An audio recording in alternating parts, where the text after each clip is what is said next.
Hello everyone, welcome back to my channel. Before starting the video, please subscribe and keep watching for more details videos. Jessica Pegula vs Leylah Fernandez head-to-head, prediction, and betting odds for WTA Citi DC Open 2025 round of 16. Top seed Jessica Pegula begins her Citi DC Open 2025 campaign today against Canada's Leylah Fernandez in the second round. Pegula received a first-round bye, while Fernandez came through with a composed straight sets win over Maya Joint.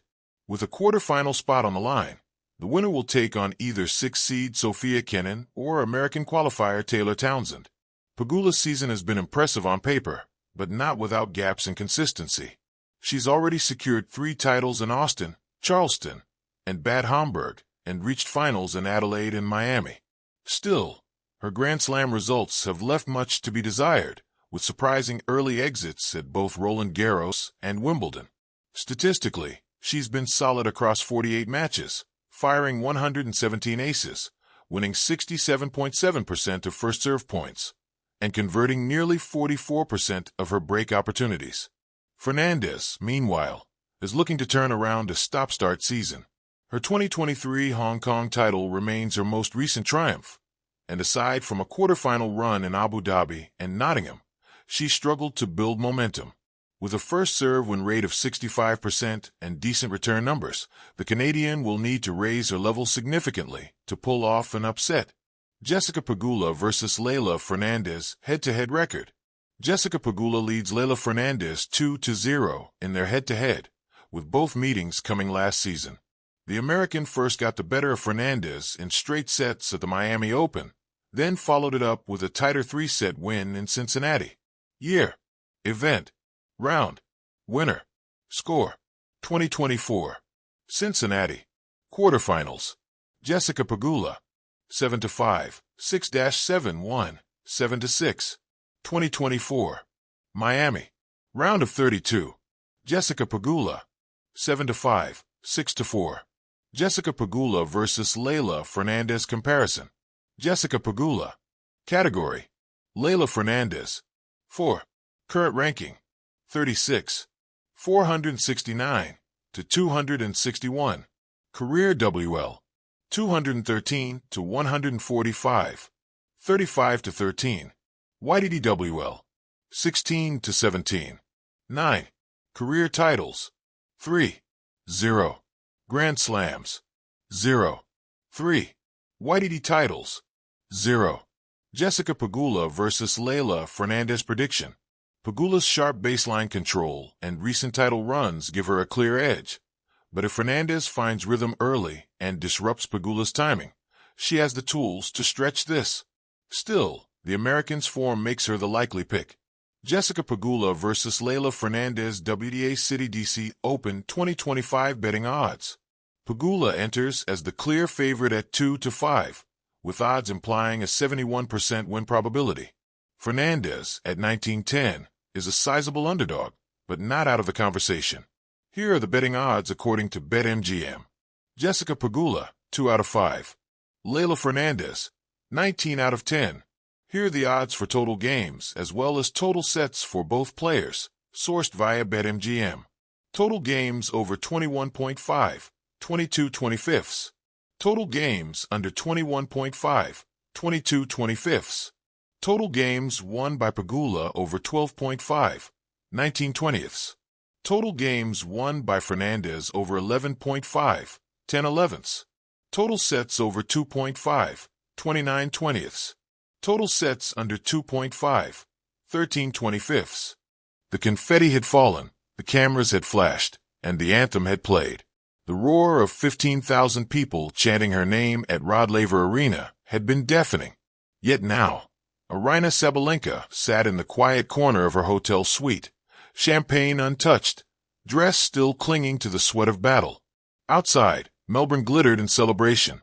Inside, the world number 1 felt an emotion she couldn't define, somewhere between fatigue and emptiness. Another Grand Slam victory. Her 4th. And yet, why didn't it feel like it used to? Chapter 2, A Dream with Teeth. From the age of 6, Aryna had been taught that winning was everything. In Minsk, where the winters were harsh and courts were scarce, Her father would wake her at 5 a.m. to practice against garage doors before school. "You must be tougher than the world," he would say. By 12, she'd beaten girls twice her age. By 16, she was a junior Grand Slam semifinalist. And by 21, she had clawed her way into the WTA top 10 with a forehand like thunder and a serve that made even Serena take notice. But no one tells you that dreams bite back. With every title, the pressure doubled. With every loss, criticism multiplied. She remembers crying alone in a locker room after her first slam final defeat. Not from a loss, but from the silence of her phone. No message from the coach who once called her a future legend. No call from the ex-boyfriend who said he'd always be there. Only one text from her mother. "You're still my champion." Chapter 3. What the cameras don't show. "I think people see the trophies and think that's the reward," Aryna said in a revealing interview with the Player's Voice. "But they don't see the 3 a.m. flights, the painkillers, the days when you can't feel your shoulder and still have to smile for media." She paused. "They don't see the loneliness." At 27, Aryna was at her peak. #1 in the world. Multi-million-dollar endorsements. A feature in Vogue. And yet, she confessed, some nights she'd scroll through her contacts and not know who to call. "It's not that I don't have friends," she clarified. "It's that I don't know who's real." The more she won, the more carefully she had to guard her circle. Trust became currency. Even laughter became suspicious. Was that joke for me, or for my fame? She often wondered. Chapter 4. The match that broke her. It was Wimbledon 2023. Semi-final. Grass court perfection. Aryna was up 5-1 in the deciding set. Then something strange happened. She froze. Her serve disappeared. Her legs felt like stone. I couldn't hear the crowd anymore. I just heard my own breathing. Panicked, fast, tight. She lost the match 7-5. Afterward, she didn't cry. She didn't speak. She sat in the locker room, staring at the floor tiles for 53 minutes. It was the first time she questioned if it was all worth it. Chapter 5. The healing that came in pieces. Therapy wasn't something athletes in her home culture openly pursued. But Aryna did. Quietly. Secretly at first. "My therapist helped me understand that I'd been chasing approval, not joy. That each trophy wasn't filling a void, it was widening it." She also began journaling. A daily ritual, 10 minutes every night. At first, it was just bullet points. One in straight sets. Didn't sleep well. Missed Dad. But over time, the words deepened. She wrote letters she never sent. To her father, who passed before seeing her win a slam. To her 16-year-old self. To the girl who only knew how to fight, but never how to rest. Chapter 6. A new kind of victory. In 2025, she won both the Australian Open and the US Open. But the moments she cherished most weren't the trophy lifts. It was what happened off camera. Like hugging a young ball girl in tears who said, "I want to be just like you." Or dancing barefoot on a rooftop in New York with her team. No phones, just music and laughter. Or calling her mother after the final and hearing, "This time, you sounded truly happy." Chapter 7. What she wants you to know. I'm grateful for everything. Aryna told a packed press room in Paris after winning her latest Grand Slam. But I want young players to know, it's okay if you don't feel happy after winning. It's okay if you feel numb. That doesn't make you broken. That makes you human. She smiled then, eyes softer than they'd ever been. I used to think being world #1 was about being invincible. Now I know it's about being vulnerable too. Epilogue. Behind the curtain. As fans, we see the highlight reels.